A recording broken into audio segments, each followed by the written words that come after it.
Before I begin the main discussion, I encourage you to subscribe to this podcast, available on Apple, Spotify, or wherever you listen to podcasts. You can also follow me on the Cuckoo for Politics YouTube channel. I encourage you and I appreciate your support. Once you subscribe, you'll receive the latest episodes that drop from time to time, along with bonus content. You can also follow me on Facebook, Cuckoo4 Politics, or on Instagram, Cuckoo_4_politics. Again, I appreciate your support and feel free to comment as I welcome all feedback. And now for the show. This is Michael, host of the political podcast, Cuckoo for Politics. I am so passionate about politics, hence the name Cuckoo for Politics, and I hope you are too. Thanks for joining. This is a podcast discussion on political perspectives on various issues that matter with citizens of the world. So I do ask that you grab your favorite libations, whether it be coffee, tea, water, juice, beer, wine, or a spirit or two, and let's get ready for some lively conversation and let's learn something together.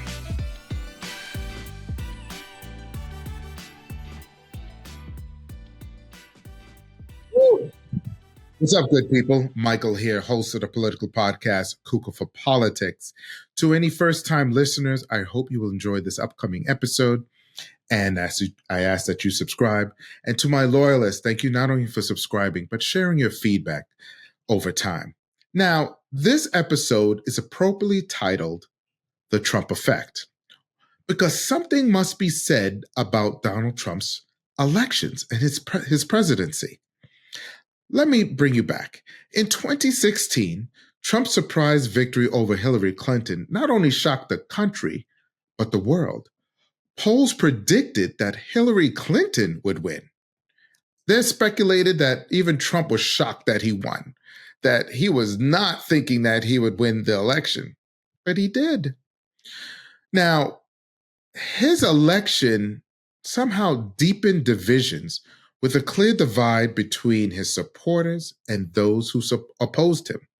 Now, every election season is always tense. That's not a surprising thing, but something has to be said about Trump. Now, there was thought that when President Biden and Vice President Harris was elected, that there was a hope that things would return to normalcy, that this political polarization would fade out over time. But that did not happen. In 2024, Trump won re-election, and again, something was different. The reactions were far intense than just a typical Democrat and Republican contest. It wasn't just about policies. It was deeply personal. I would hear statements, read statements, watch videos of families being divided, coworkers being divided, church members being divided. I would hear comments like, "Get out my house.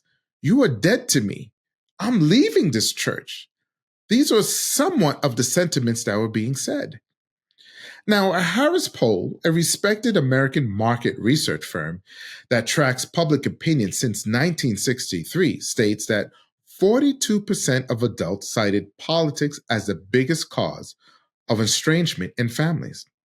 Many Americans have ended relationships over political differences, believing that supporting Trump or refusing to reflect something deeper about a person's values and a moral compass. So what does this level of division mean for this country moving forward? Can relationships be repaired, or is this the new reality of American politics? Joining me in this discussion is my return guest, Ken Diaz, as we dive into how Trump's re-election has reshaped personal relationships and the fabric of American society. Now, in brief, if you recall in my previous episode with him, he is the Master Executive Council President for United Airlines flight attendants. Flight attendants at United are part of a larger union called the Association of Flight Attendants, CWA. It represents crew members from 20 airline carriers.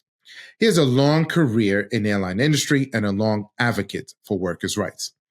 He's been married to his partner, or husband, I should say, correct me, to Garen Rhinelander for 13 years married, but 35 years together. Ladies and gentlemen, welcome to another episode of Kuka for Politics. Let's get ready for some lively and insightful discussion while learning something together. What's up, good people? Michael here, host of the political podcast, Kuka for Politics. Thank you for joining and thank you for listening. Mr. Ken Diaz, thank you for coming back on the show. I'm kind of jealous of you, I have to say. Why is that? I see you wearing like a nice shirt, and I'm here in a sweatshirt as it is 9 degrees outside. You are in sunny Florida. How is that possible? So I moved here permanently 3 months ago when my husband retired from his job. But it's 78 degrees today and sunny. So considering it was -5 in Chicago last week when I was there, that's pretty good. So you sought asylum in the state of Florida. Yeah, that's it. Wow. Well, very good. Very good. Thank you for, again, taking the time. I know you have a busy schedule, and I appreciate you taking time to come on the podcast. What I want to talk to you is about, we talked before about the elections of Donald Trump and what it means to us as far as the country moving forward, as well as to the labor movement, and what does it mean and resonate. What I really want to talk to you about, too, is you just mentioned you live in Florida with your husband. How long have you been married? Well, we are in a committed relationship for 35 years that we've been living together, and we've been married since 2012. All righty. Well, congratulations on that. Happy anniversary. And that's a good thing. And I'm sure you've seen the growth and advancement of your marriage as well as others. But I have to circle back because Donald Trump has been in office for quite a few days right now, and he's done a lot of executive actions that targets not specifically to those who are married, same-sex marriages, but he's looking to curtail various protections along diversity. I know come June, it is what? Is it Gay Pride? Yeah. I wear a pin that says Gay Pride. I am not gay, but I show pride in that, showing that everyone is who they are. Love is love. And I love wearing that pin, like I wear all the other diversity incentive pins that our union, and for that matter, the corporations have given out to its employees. I feel like, though, there's rumbles within certain conservative movements to change course of how advanced we have come, how far we've come. Do you find that within your circles? Meaning, I know there are people who are married or have in a same-sex relationship, and they fear that certain laws or policies that are coming down the pipeline, whether within the state that they live in or from the national, federal, that it may change their what they know of being married to their partner. Do you find that in certain circles? So this is probably the scariest time for my husband and I since, don't forget, I grew up in the 60s and 70s and fighting for gay rights recognition. And quite frankly, back then, we never thought that we were going to see marriage in our lifetime. Oh, by the way, you look good, my friend.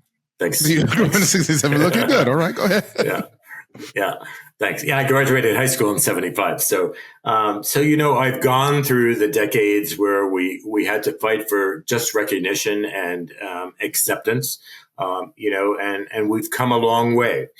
And, the first term of President Trump, it was scary in certain things he did.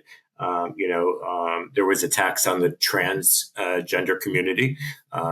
He had stopped transgender from being able to serve in the military. That was reversed by President Biden. I expect it's going to be reversed again because it seems like they are the targeted group right now, but it goes further than that. So, when Secretary of State Rubio 3 days ago, put that order that, anyone applying for passports could no longer, it had to be male or female, where a couple of years ago they had changed it where you could put an X because there are people that do not fall into the male female category.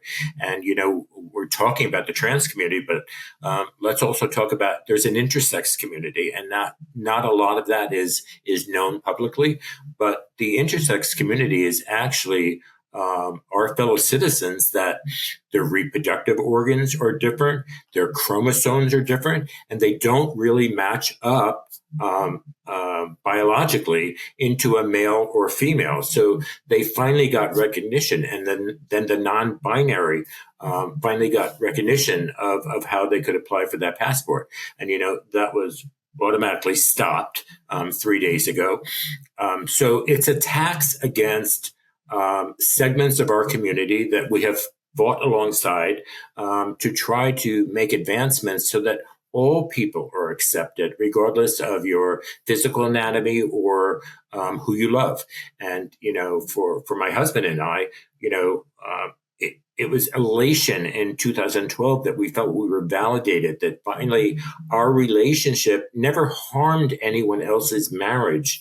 So why weren't we getting the same rights as other citizens? I mean, I love this country and my husband loves this country just like any other American. So we finally got that. But with that, we also got the protections legally of, people take for granted, we didn't have the rights before, if one of us was ill to go in a hospital as that spouse, so depending on where you became ill in this country, we didn't have the same rights. We didn't have the same tax advantages of a heterosexual married couple. So now that we've enjoyed that for 13 years, I mean, there is a chance that no one said Roe v. Wade was going to be overturned by the Supreme Court, and it was. The same argument in the Obergefell versus Hodges decision, which legalized gay marriage in this country.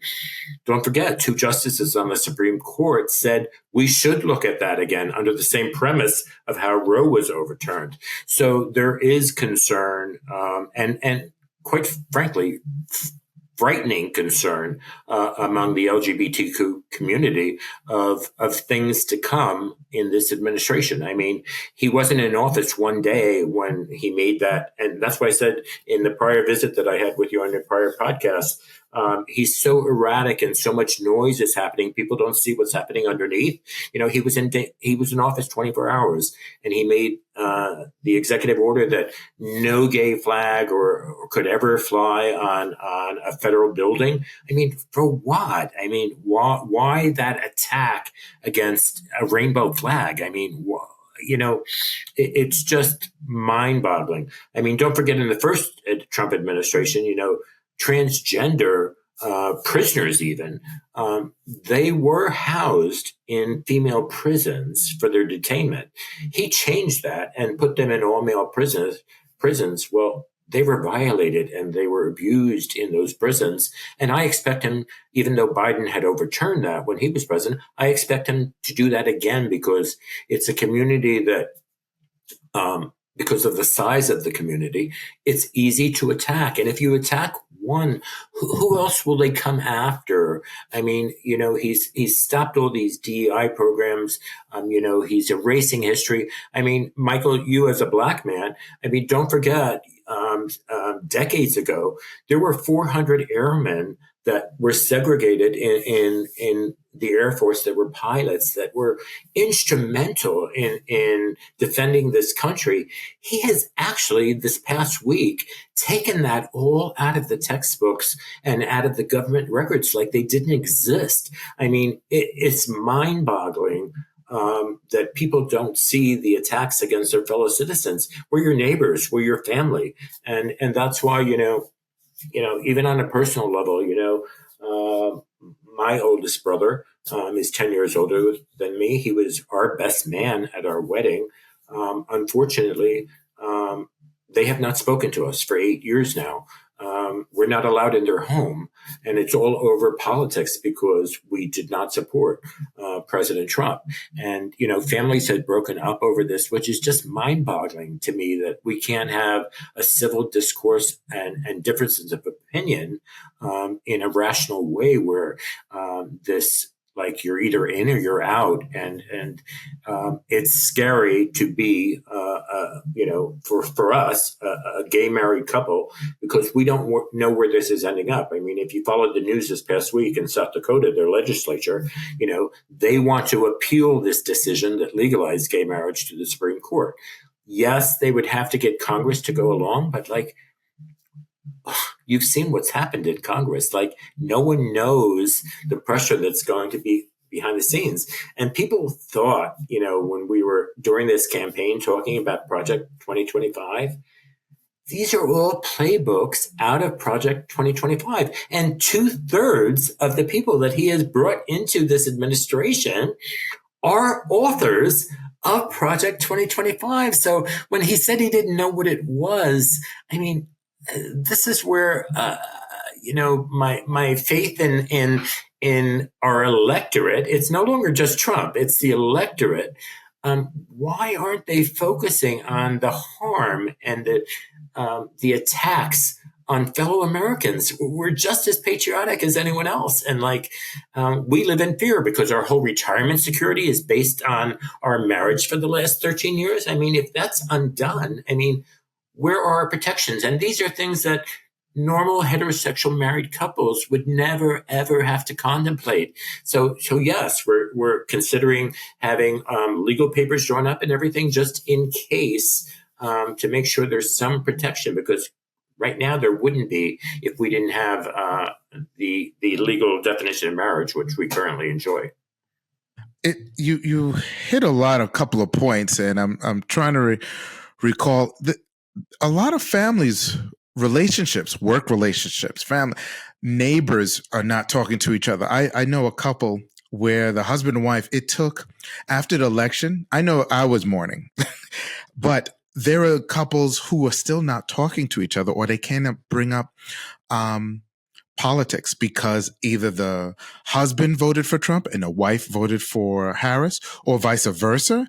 I'm perplexed as the amount of support that he has gotten from various groups.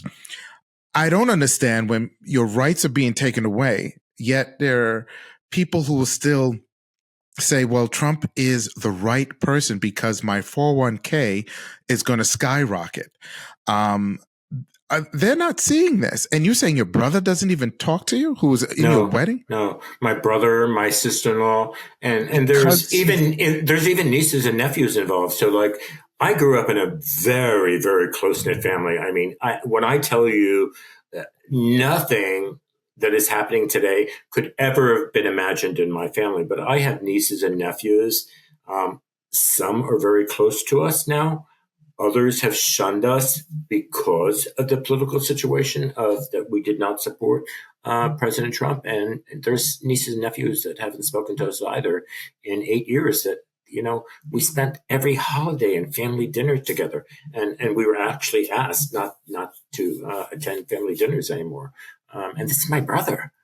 So it's mind-boggling to me what fanatical opinions and not common decent discourse of political views, as we always had in my family. We always had great political debates, but the love and the bond and families aren't being destroyed. And I can tell you that mine was. And I sleep endless nights that if my mom and dad were alive today, they would be heartbroken over what's happened in our family. Over politics. Over politics, and yet a Trump or a Biden, you will never see again. They don't know you. They're far fetched. And I have family members. I must admit, I have few family members that voted for Trump, and I've often picked their ear, but I don't go so much because I like to talk to people with like-minded as well as different, as long as we can have a respectful conversation. Some opt not to because when I speak, I have either I don't make them feel intimidated, but I just come up with facts or information that kind of distorts their narrative. And I feel like there are those who are emboldened by living, they only know Trump. And I find it strange that I had a neighbor of mine For each election cycle, we would go out together. He was a Republican, I was a Democrat. We put up lawn signs of each other's opposing candidates, from Bush to Gore to Obama, McCain, you name it. And what's interesting though, our community recognized that. And when his lawn sign for the particular candidate he was rooting for, if it fell, I would pick it up and put it back onto the lawn or onto the street side. And he would do the same thing for me, for Obama, you name it. But after Trump got elected, and we would go work out together, he changed. He did a complete 360. He no longer spoke to me. He we just never worked together anymore. And it was by his choice. And it was saddened because for years, when I gave you the time frame of Obama, McCain, and Kerry and Bush, that whole time frame, we worked together. Something about the psyche of Donald Trump, for some reason, I call him a false god, but there are people who just love him so much that they're willing to destroy decades of a relationship over this one man. Yeah. And see, what's hard for me with my family is, I was born and raised in New Jersey, and I lived in New York State, and that's where my home was all the time. And so my entire family knows of Donald Trump since he was in his 20s. And, he was a con artist then. And we remember all the infidelities and all the cheating and all the, not paying people that did services for him. So we grew up for decades knowing this about him. So when he came on the national stage, I could get that other people in different parts of the country didn't know that, but we knew that for decades. Decades, going back to his father, how, he owned apartment buildings and black residents couldn't rent in his apartment buildings. It was just so public. And I thought it was a joke when he came down that escalator that time, because I said, "Oh, he'll never be accessible." People will tell the truth that know this man and what he's all about. And even when his niece came out and told the story about what went on in the Trump family, I said, people will realize, this is a con artist. And no, it became. And then when my family members started connecting with him, like he was the perfect person for the presidency. And I couldn't comprehend it. So we did at the beginning have intellectual debates, I thought. But I saw the change once he was elected. I could not accept the positions, and I fought all along against what I thought was wrong. And I'll always do that in my life. You don't have to share my political views, but I'm going to fight for what I believe is right and wrong. And I'm certainly going to fight for my relationship and my marriage, which to me, don't forget, I lived through the decades of the AIDS crisis. There was a decade that, all I did every week was go to funerals. Everyone I knew is dead. When I'm talking about funerals, I'm talking hundreds. My whole generation of gay friends and acquaintances was wiped out. And I was fortunate, that it didn't affect me personally, but it affected how I looked at my community and having to fight to preserve that, we're still your loved ones. We're still your sons and daughters. We're still your brothers, your uncles, so we are no different other than who we love. And our love doesn't affect anyone else's love. So this hatred and this demonizing our community. And that's why I say, it's targeted to trans right now, and now it's binary, and now it's intersex. And it's only a matter of time, what minority is going to be next, because it could be any of you. It could be any of you. It could be not only same-sex relationships, and as you mentioned, other categories, but even interracial relationships, marriages, and it's just changed. I don't know what happened. And I'll have to say, what does that mean to the family member or to the friends? Did they not really love you? If the fact that they sat at your same table, you broke bread, and now because Trump is saying people who are of the LGBT, those alphabets. I can't. Yeah, are they not you? Are they not you? I mean, do they not love you? That's the hard thing that I can't comprehend, because I had one of my nieces that, for the first time in 8 years, reached out through social media to me. She had posted something, and it was really, really hurtful, and it was really hurtful to me and my husband, and not talking about us directly, but talking about our community, and talking about Trump. And I posted a reply, and it was just my opinion of the subject. And she reached out to me on social media, not a personal message, not a private message, on the thread. We love you, Uncle Kenny and Gary. We just don't share your views, and don't worry, you're already married. Nothing will hurt you. And like, I'm thinking to myself, like, can you be that blind to not see the signs of what's happening in this country? So I don't think some of my family understands the personal hurt that we feel by supporting President Trump, and what his view of the world is, and especially his view of minority communities in this country. And, my whole family is immigrants. So, they're blessed having been able to live the American dream and succeed, but not everyone today is offered that dream.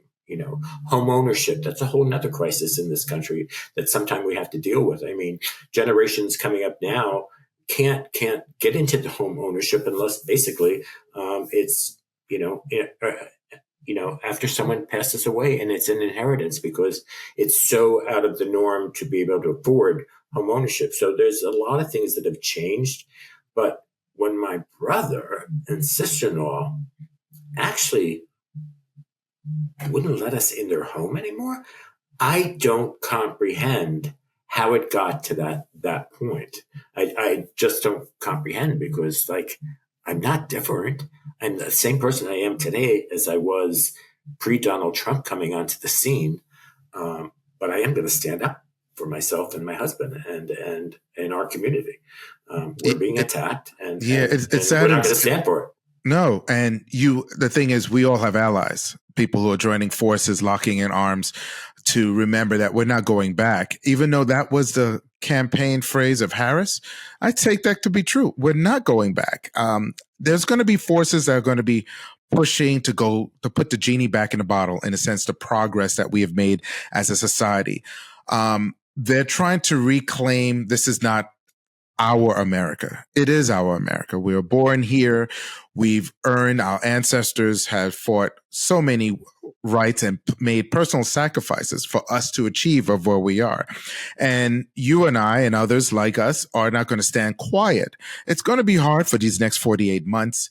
I'll look to say 24 months, as hopefully a midterm election will change the tide. But it saddens me that relationships have been broken over the person's choice. I make it an effort, like I said on the podcast, to talk to people, of course, of same like, but also different, and have a respectful conversation. But that's the only way we learn as a society. There's no right or wrong, but you're just gonna have to give me respect. And to shun me because of a decision I made, that's polarization to its core. I mean, Gary and I have relationships with couples that, don't share our political views, and that we're still close with, and we're still socialized with them. Actually, some that we just went to dinner with this week. But we've made a commitment. We don't talk politics. We know each other's views on politics, and we still enjoy each other's company. But it's a shame we can't even bring up the subject of politics, because it would get heated, because they become more radical in their views. So we've agreed, just don't talk about politics. And we had neighbors, even New Jersey before we moved, that were Trump supporters. that we socialize. Actually, a couple visit us in Florida after we moved, but we don't talk politics, and we, have continued those relationships. But it's hurtful, and it's disheartening when family breaks up over political reasons. So, And I've seen that again, like families and friends and so forth like that. Well, I don't know. There's nothing more for me to say. I'm just disheartened to hear when another personal friend like yourself is going through similar issues that I've heard from my neighbors and other friends of mine that I'm close with, and I just don't like the trajectory. And that's why I'm vocal. I try to be. I can't stay silent. I just can't say. That's why this podcast platform has helped to reach out, and that I don't like the fact that, like you said, if he's going after transgender, who they're going after? The LGBTQ community, I would say, is lock in step with every other minority in this in American society. We've made so many advances. I still have faith that someday we can get back to some sense of normal, whatever that new normal is going to be, because people, for the most part, are good. People, for the most part, I know I was always blessed to have been raised in a family like you didn't look at someone's nationality or the color of their skin or their sexuality. You judged people by the character and by how you were treated, and you treat them back with respect. And something's gone really crazy the last 10 years of such hate that, and I tried to think about it, and I said, I had a long conversation with my husband a couple of weeks ago, and we said, was this racism and hate always underneath the surface, and now it's just gotten an avenue to come out? And it must have been, because the amount of just plain it's bigotry and hate that has surfaced over the last 10 years. It's disheartening, but it had to have been under the surface all along. It can't just start from nothing. I think it's under the surface. It was always there, and it will continue to be there, unfortunately. I think it's also individuals who are in a certain bubble. Like we discussed before, if you're getting your news source from different platforms, you're going to get misinformation or being misled, and you're going to think that is a norm. I know myself. I'll share this with you. I often thought the gay lifestyle was a choice. That's how I was brought up. That's based on my upbringing in the church and so forth like that. It was not until I was exposed in my current place of employment, getting to know friends of mine, and we shared a lot together. And I'm like, wow, you cry too? I'm simplifying it too. But I know what you mean. But I was like, wow, I didn't know that. I didn't know you have the same hurt, you have the same feelings. We've grown very fond of each other, friends. And I'm like, oh, but that's because of my bubble that I was in. I'm hoping there are people who are trying to go back to their bubble of yesteryear, but that bubble's busted. We have to keep moving forward. We have to engage with various people of different thought patterns, beliefs, and lifestyles. Again, I'm not, like I told you earlier when we began this segment, come June, I'll wear my gay pride pin just to show solidarity. I wear all, it's Latino, Hispanic. I mean, hey, we're all in this. This is the mosaic of America. So I'm not going to shy away just because I'm no longer Indian. I like to say this too. In October is Breast Cancer Awareness Month. Everyone wears a pink ribbon. Following month is prostate cancer awareness month.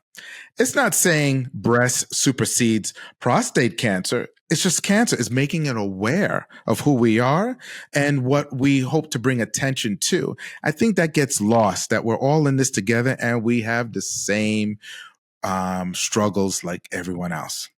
Yeah. You just mentioned something when you said cancer. So I think on a prior podcast I was with you, I was talking about all the shock and awe that Trump brings, and you have to look at what's underneath.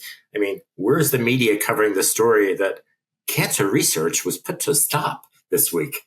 I mean, the funding for Yes, cancer yes. research. I mean, where's the outrage? So like, that's a whole nother topic. But because of all the chaos, no one's seeing what's going on underneath, and like, people really have to pay attention. And it's done intentionally. Yes, yes. It's done it, and we're pulling out the World Health Organization. Well, Mr. Ken, again, thank you. I appreciate your time. Again, open door policy of coming back on the podcast on numerous discussions.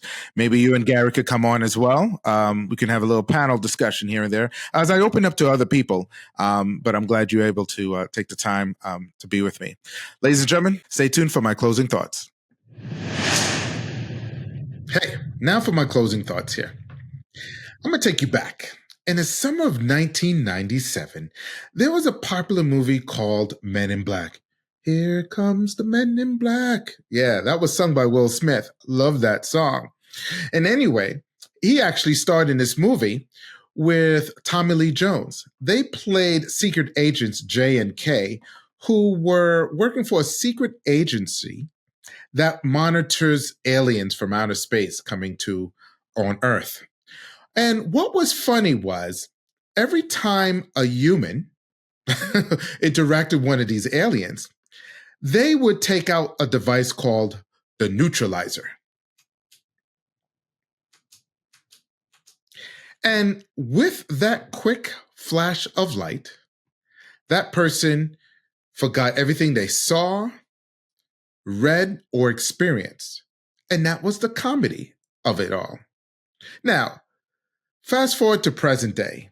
I'm not aware of a neutralizer device per se, but there are platforms that do exist. And these platforms promote falsehoods as truth and deliberately erasing history or context of history so that future generations will not know what came before or how significant that moment in time impacted American society. This is disturbing because I feel like these actions taking place is accelerating the decline of America's status as a beacon of democracy and deepening societal polarization.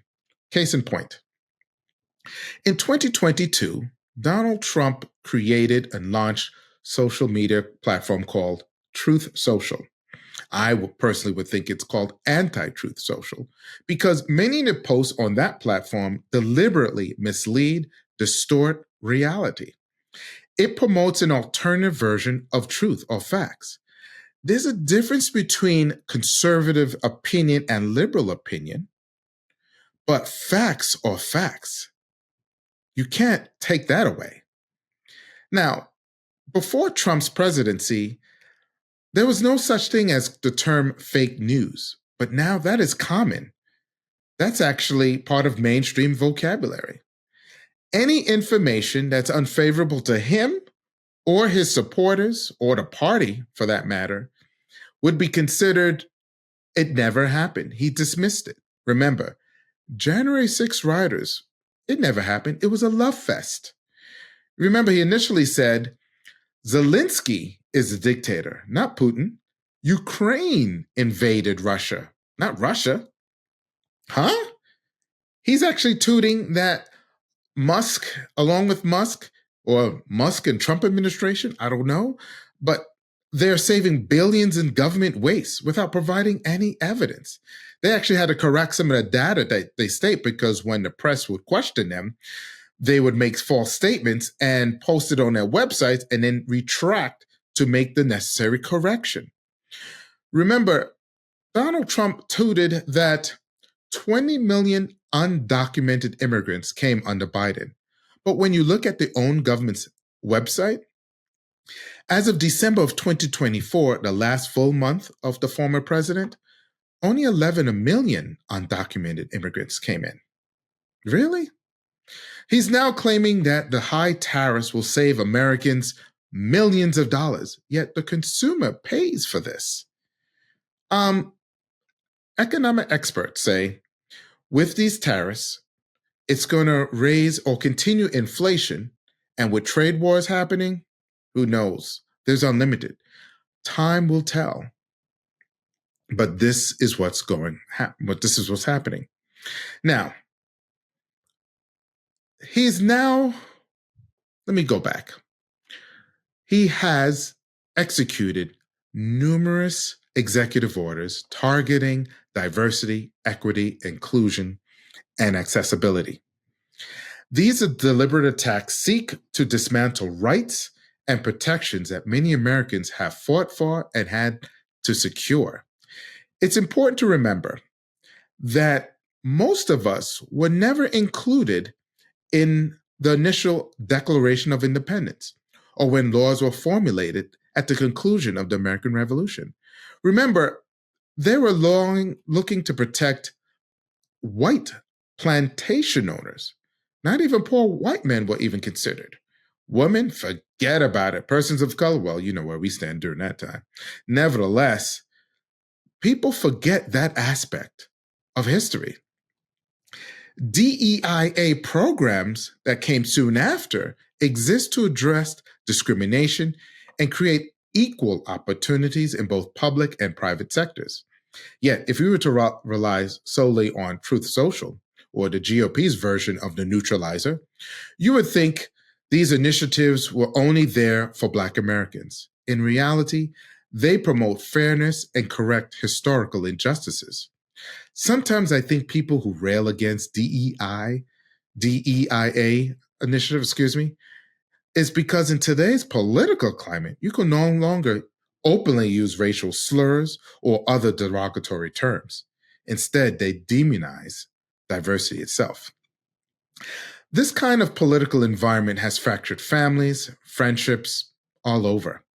To be clear, I'm not blaming the president for this cause of deep divisions, not at all.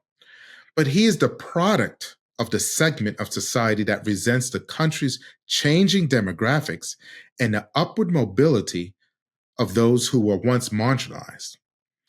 Since 2016, when he came down those escalators, he is a master of tapping into that resentment, fueling anger and alienation. But the world is diverse, and whether people like it or not, we are part of a global community that must learn to coexist through mutual cooperation. Now, I recently came from Cape Town and visited, and it's a country that one needs to put on a bucket list. Beautiful in every aspect, from food, the culture, nightlife, you name it. South Africa is definitely a beautiful city. Now, I went to visit one of the historical monuments. It's called Robben Island. This is where political prisoners were held. One known political prisoner, of course, is Nelson Mandela. Now, the tour guide did not sugarcoat history. He spoke openly about the brutal realities of apartheid. He didn't put a revisionist spin or attempt to make visitors feel comfortable. Facts were presented, and everyone accepted it. Now, if Trump had been our tour guide, he would have told us that Mandela volunteered to go to prison and that apartheid was good for everyone. Really? That's the danger of rewriting history. According to Trump's version of reality, the Tuskegee Airmen who bravely fought for this country in World War II might have never existed. You know what? It's time for a green and Coke. Yes. Oh, I forgot I'm still on camera. Green and Coke, you ask, what is that? Well, it's a drink named after Nathan Nearest Green. You know, he was a former slave back in the 1800s. He perfected the charcoal filtering process for whiskey, techniques he brought in from West Africa. He taught a white man named Jack to make whiskey, but because of that time in which he lived, Green initially never received any credit for helping build one of the world's iconic brands, Jack Daniels. This known fact was not made until 2016. 2016. Put that in your head. See, Black history is an integral part of American history. It has profoundly influenced nations' culture, politics, and society. No matter how hard Donald Trump and his enablers tried to erase it, erase us. We will never be written out. Recognizing and educating others about these contributions ensures that the full scope of America's diverse historical narrative is preserved and celebrated for future generations. Facts. Believe it. Cheers to the Gulf of Mexico. This is Michael, host of the political podcast, Cuckoo for Politics. Thank you for listening. Until the next podcast, stay blessed. Green and Coke.